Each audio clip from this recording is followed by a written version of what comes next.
తాకట్లో ఉన్న మీ బంగారాన్ని విడిపించి ఆ రోజు ఆన్లైన్ రేటుకి కొంటాం. Sharma gold company. అందరికీ నమస్కారం అండి. మీ అందరికీ తెలిసిందే, చాలా మంది ఇక్కడ వచ్చిన వాళ్ళలో మీ మొబైల్ ఫోన్స్ పోయాయని చెప్పి మాకు కంప్లైంట్ చేశారు. కంప్లైంట్ చేసిన తర్వాత మనకి ఒక అప్లికేషన్ ఉంది, గవర్నమెంట్ MHA వాళ్ళు ఇచ్చింది, CEIR అంటే సెంట్రల్ ఎక్విప్మెంట్ ఐడెంటిటీ రిజిస్టర్ అని. ఆ అప్లికేషన్లో మీ IMEI నంబర్స్, మీ ఫోన్ నెంబర్స్ని దాంట్లో పెట్టడం జరిగింది, అప్లికేషన్లో పెట్టడం జరిగింది.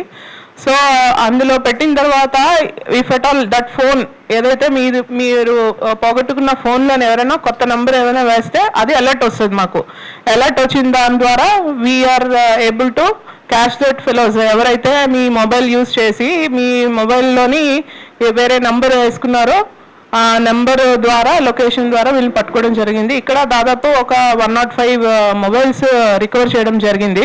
సో అవన్నీ హ్యాండ్ ఓవర్ చేద్దామన్న ఉద్దేశంతోనే మీ అందరినీ పిలవడం జరిగింది. సో ఎలాగో వచ్చారు కాబట్టి ఈ సందర్భంగా మా ఇన్స్పెక్టర్ గారు చెప్పే ఉంటారు సైబర్ ఫ్రాడ్స్ గురించి. అందరూ చాలా అప్రమత్తంగా ఉండాలండి.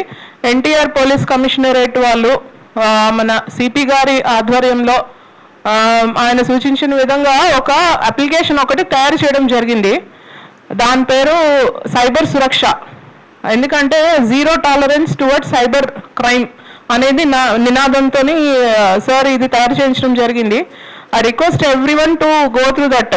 NTRpolice.in అనేది ఒకటి వెబ్సైట్ ఉంది, అది ఓపెన్ చేస్తే అందులో సైబర్ సురక్ష అనే ఒక అప్లికేషన్ ఉంటుంది.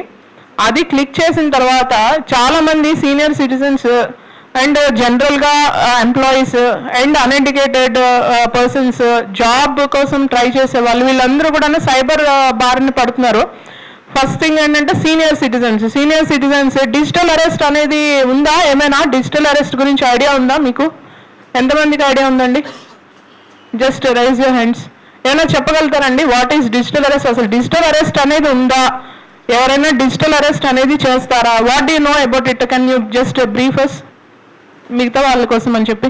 ఆయనకు ఒకసారి మైక్ ఇవ్వండి. అందరికి నమస్కారం అండి. నిన్న చూసామమ్మా టీవీలో డిజిటల్ అరెస్ట్ అంటే ఎక్కడో ఉండి మొన్న CBI కేసు బ్యూరో ఏదో టీవీలో చూపించారండి.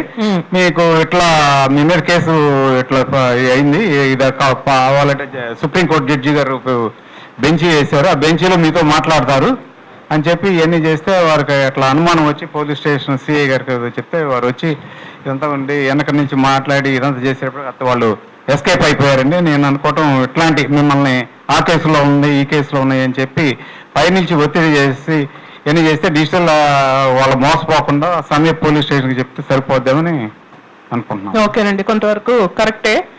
ఇంకెవరైనా చెప్పగలుగుతారండి డిజిటల్ అరెస్ట్ గురించి? యా ప్లీజ్ ఒకసారి చెప్పండి. అందరికీ నమస్కారం అండి. సోషల్ మీడియా యూజ్ చేస్తుంటాను నేను. ఈ మధ్యన చాలా వైపు నుండి డిజిటల్ అరెస్ట్ అని చెప్పేసి చాలా కంప్లైంట్స్ వస్తున్నాయి. నేను చూసిన వాటిల్లో చాలామంది డిజిటల్ అరెస్ట్ అనగానే భయపడిపోయి నాకేదో అయిపోతుంది, మనిషి అన్న తర్వాత ఎక్కడో ఒక చోట చిన్న చిన్న తప్పులు చేస్తుంటారండి. ఆ తప్పు ఎక్కడ ఫోకస్ అయిద్దామని చెప్పేసి వాళ్ళు బ్లాక్మెయిల్ చేసేపాటికి వాళ్ళు కోరినంత 50 లక్షలు, ₹1,00,00,000, 10 లక్షలు ఎంతంటే అంత వాళ్ళు బ్లాక్మెయిల్ చేయగానే వాళ్ళు బయటపడిపోతున్నారు. ఒకవేళ నిజంగా ఉందేమోనని చెప్పేసి నాకు మా పోలీస్ డిపార్ట్మెంట్ తరపు నుండి నాకు తెచ్చిన నమ్మకం ఏంటంటే డిజిటల్ అరెస్ట్ అనేది ఇండియా వైడ్లో లేదండి. అసలు క్వశ్చనే లేదు సార్, అది మన కాన్స్టిట్యూషన్లో ఎక్కడా లేదు. కాకపోతే దీన్ని చాలా చదువు లేని వాళ్ళకి, సీనియర్ సిటిజన్స్కి భయపెట్టించేసి ఈ రకంగా డబ్బులు బ్లాక్మెయిల్ చేసి తీసుకోవడం, ఆడపిల్లల్ని హెరాస్ చేయడం ఇలాంటివి జరుగుతున్నాయి. దీని మీద మన పోలీస్ డిపార్ట్మెంట్ వాళ్ళు ఇచ్చే కౌన్సిలింగ్ చాలా బాగా నచ్చింది మేడం. థ్యాంక్ యూ అండి. మీ పేరు ఇంకోసారి చెప్తారా? షేక్ యూసుఫ్ మేడం. యూసుఫా? అందరూ you have to clap for Shaik Yusuf గారు. చాలా బాగా చెప్పారు. డిజిటల్ అరెస్ట్ అనే కాన్సెప్టే లేదు. పోలీసులు కానీ, ఇతర డిపార్ట్మెంట్ వాళ్ళు కానీ, CBI వాళ్ళు కానీ, ED వాళ్ళు కానీ, ఏ ముంబై పోలీస్ కానీ, ఏ బెంగళూరు పోలీస్ కానీ, AP పోలీస్ కానీ, ఏ పోలీసు కూడా ఆన్లైన్లో అరెస్ట్ అనేది చేయరు. డిజిటల్ అరెస్ట్ అనేదే లేదు, అనే కాన్సెప్టే లేదు.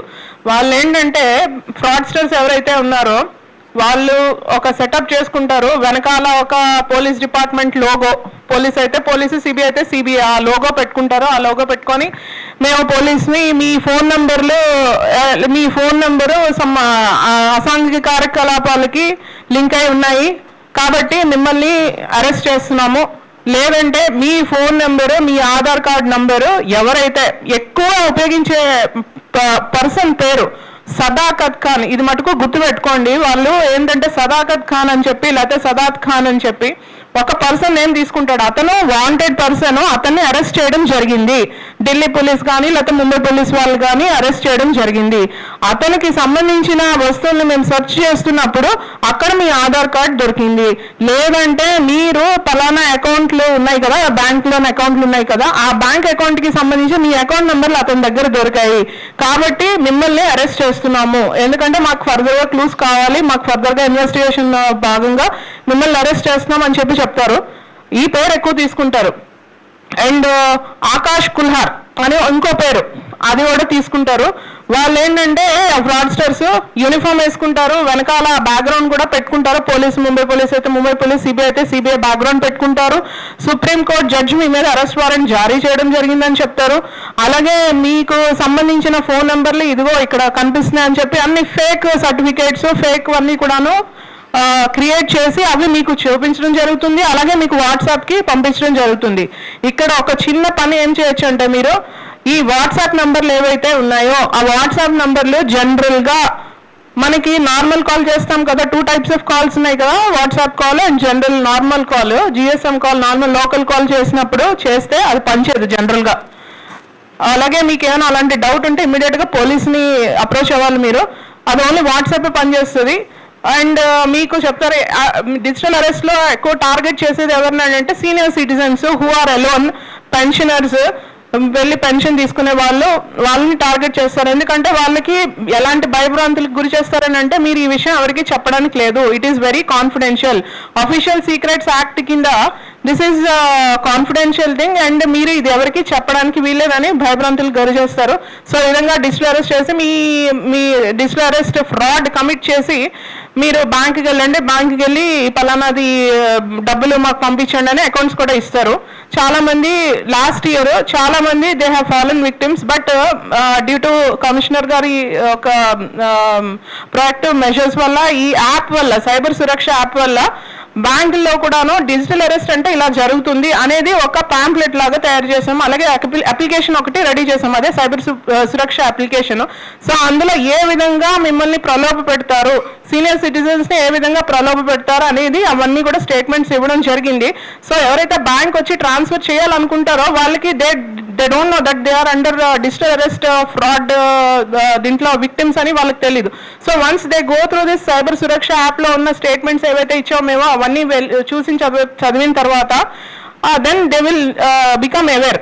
ఆ అప్లికేషన్ ఎలా ఉంటుంది అని అంటే, నాకు ఐ రిక్వెస్ట్ ఇక్కడ వచ్చిన వాళ్ళందరికీ ఒకసారి ఓపెన్ చేసుకోండి, NTRpolice.in అనేది కొట్టండి. కొట్టిన తర్వాత అందులో సైబర్ సురక్ష అని ఉంటుంది, అది క్లిక్ చేస్తే అందులో ఒక్కొక్కటిగా స్టేట్మెంట్ వస్తుంది. ఒక్కొక్క స్టేట్మెంట్ చదివిన వెంటనే అది బ్లాక్గా ఉన్నది కాస్త గ్రీన్గా టర్న్ అవుతుంది అనమాట. మీరు చదివిన తర్వాత అంటే మీరు చదివారు, అది చదవడం వల్ల ఎవరైతే విక్టిమ్స్ ఉన్నారో వాళ్ళకి అవగాహన వస్తుందనే ఉద్దేశంతో ఇది రూపొందించడం జరిగింది.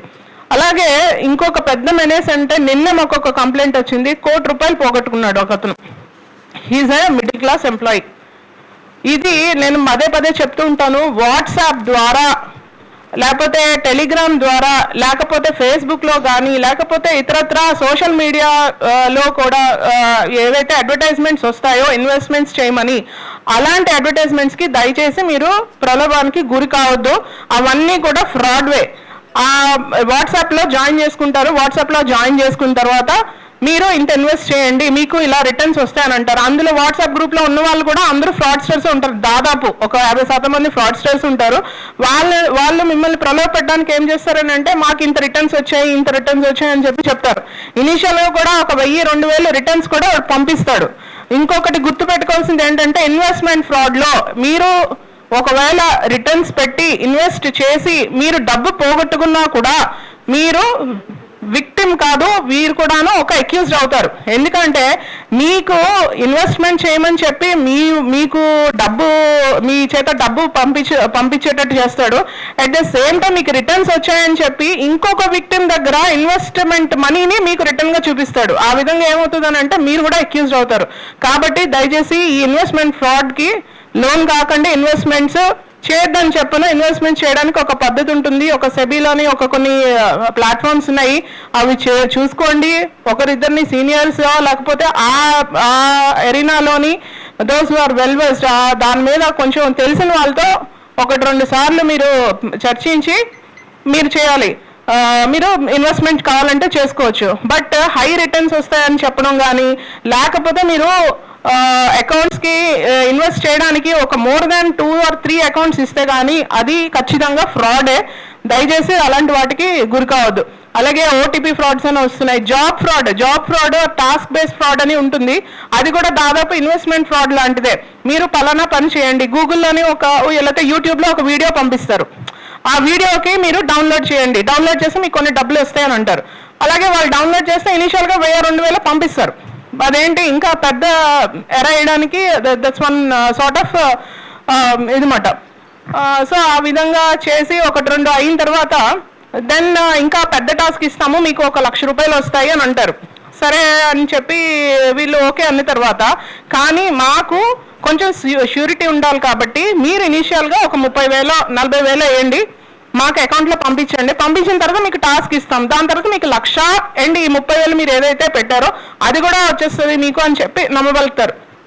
సో మీరు ఏం చేస్తారు, ఇనీషియల్గా కొంత అమౌంట్ మీ అకౌంట్లో పడి ఉంటుంది కాబట్టి అది నమ్మి వాళ్ళు ఏం చేస్తారంటే వాళ్ళు అడిగిన 1,00,000 రూపాయలు 50,000 ఎంత ఇస్తారు. అలాగా కొంతమంది దగ్గర అలా సైఫన్ ఆఫ్ చేసి 50,000 వాళ్ళు they will ultimately switch of their phones. ఈ మధ్య కాలంలో ఇవి కొంచెం ఎక్కువ జరుగుతున్నాయి. అలాగే లింక్స్ ఏమైనా పంపిస్తారు. క్రెడిట్ కార్డు ఉంటే మీకు క్రెడిట్ కార్డ్ మీద ఉన్న అమౌంట్ కన్నా మీకు హైక్ వచ్చింది, మీకు ఎక్కువ క్రెడిట్ లిమిట్ పెంచామని చెప్పి లింక్ క్లిక్ చేయండి. లింక్ క్లిక్ చేస్తే మీకు ఎంత అమౌంట్ పెంచబడిందా అనేది చెప్తారు. అలాంటి లింక్స్ మటుకు క్లిక్ చేయొద్దు. ఫిషింగ్ లింక్స్ అంటారు వాటిని. ఆ లింక్స్ క్లిక్ చేయొద్దు. ఏపీకే ఫైల్స్ ఓపెన్ చేయొద్దు. ఇన్వెస్ట్మెంట్స్ ఈ WhatsApp, Telegram and other social media దాంట్లో చేయొద్దు. అన్నోన్ నెంబర్స్ వస్తే ఫోన్లు లిఫ్ట్ చేయొద్దు. ఈ జాగ్రత్తలు తీసుకున్నారంటే డెఫినెట్గా యూ విల్ బీ సేఫ్. ఓకేనండి. So if you have anything to ask or any clarification you can ask, otherwise we can just ఈ CIR central equipment identity register portal ఉంటుంది. That is for lost and stolen mobiles ఏవైతే దొంగతనం చేయబడతాయో లేకపోతే somehow miss అవుతాయో ఆ మొబైల్స్ని ఈ CIR portal ద్వారా గుర్తించడం జరుగుతుంది. ఆ విధంగా గుర్తించిన దాంట్లో టోటల్ మాకు ఇప్పటి వరకు 4,900 దాదాపు 4,900 మొబైల్స్ బ్లాక్ చేయడం జరిగింది. అంటే రిపోర్ట్స్ అన్నీ వచ్చాయి, ఒక 5,000 వరకు రిపోర్ట్స్ వచ్చాయి. అందులో ఇప్పటి వరకు 2,500 దాకా మొబైల్స్ రికవర్ చేయడం జరిగింది. 4,200 వరకు ట్రేస్ చేయడం జరిగింది. 4,000 అంటే 5,000 మొబైల్స్లో 4,200 వరకు ట్రేస్ చేయడం జరిగింది. ఎక్కడ వాడబడుతున్నాయి ఏంటనేది. అందులో 2,500 వరకు రికవర్ చేయబడడం జరిగింది. So total recovery percentage is around 59%. మిగతా కూడా ట్రేస్ చేయబడ్డాయి కాబట్టి అవి వేరే వేరే స్టేట్స్లోని ఉపయోగించబడుతున్నాయి. సో టీమ్స్ని పంపించి అవి కూడా what mobiles are traced we're going to get those mobiles also and we're going to hand over. మళ్ళీ ఇలాంటిది ఒక ప్రోగ్రామ్ పెట్టి we're going to hand over those mobiles to the concerned owners. So ఇలా చూస్తే మనకి total స్టేట్లో మంది 6వ స్థానంలో ఉన్నాం. సో ఇవన్నీ కూడా ట్రేస్ చేయబడిన మొబైల్స్ కూడా మనం రికవర్ చేసి పాస్ తీసుకుంటూ వెళ్ళానండి. బస్ పాస్ తీసుకుని మేము మెట్లు దిగి వస్తుండగా నా ఫోన్ వెనకాల నుంచి కాల్ చేశారండి. ఎమ్మటే బస్ స్టాండ్కి వెళ్ళి నేను కెమెరాలో ఉండగా చూసి చెక్ చేసి చెప్పాను. ఆ కెమెరా యాక్చువల్గా దొరకలేదు. అప్పుడు ఎమ్మటే వచ్చి అదే రోజున నేను కంప్లైంట్ ఇచ్చాను. కంప్లైంట్ ఇచ్చిన తర్వాత అది ట్రేస్ అవుట్ ట్రేస్ చేస్తారండి, ప్రాసెస్ గోయింగ్ అని చెప్పారు. 4 months బ్యాక్ అండి నేను కంప్లైంట్ ఇచ్చింది. చాలా చాలా థ్యాంక్స్ అండి. ఈ ఫోన్ అయితే రికవరీ అయింది. థ్యాంక్స్. ఇక్కడ ఇంకొక విషయం ఏంటంటే ఆల్మోస్ట్ ఆల్ ఫోన్స్ ఏవైతే పోయాయో, ఫోన్స్ పోవడం కానీ ఏదైనా సైబర్ ఫ్రాడ్ కానీ మనకి గోల్డెన్ అవర్ అని ఉంటుంది. విదిన్ 24 hours ఆ కంప్లైంట్ ఇస్తే పోయిన మనీని కూడా మేము హోల్డ్ చేసి రిఫండ్ ఇవ్వగలుగుతాము. అలాగే ఈ మొబైల్స్ కూడా ఇమీడియట్గా చెప్తే ఇమీడియట్గా పోర్టల్లో పెట్టి మేము దాని మీద వర్కౌట్ చేయగలుగుతాం. సో గోల్డెన్ అవర్ ప్రిన్సిపల్ దయచేసి మర్చిపోద్దండి. ఇఫ్ యూ హ్యావ్ ఎనీ ఇలాంటివి ఏమైనా సైబర్ క్రైమ్ రిలేటెడ్ కానీ ఇలాంటి పోయినవి కానీ ఇమీడియట్గా పోలీస్ స్టేషన్ మటుకు కంప్లైంట్ ఇవ్వండి.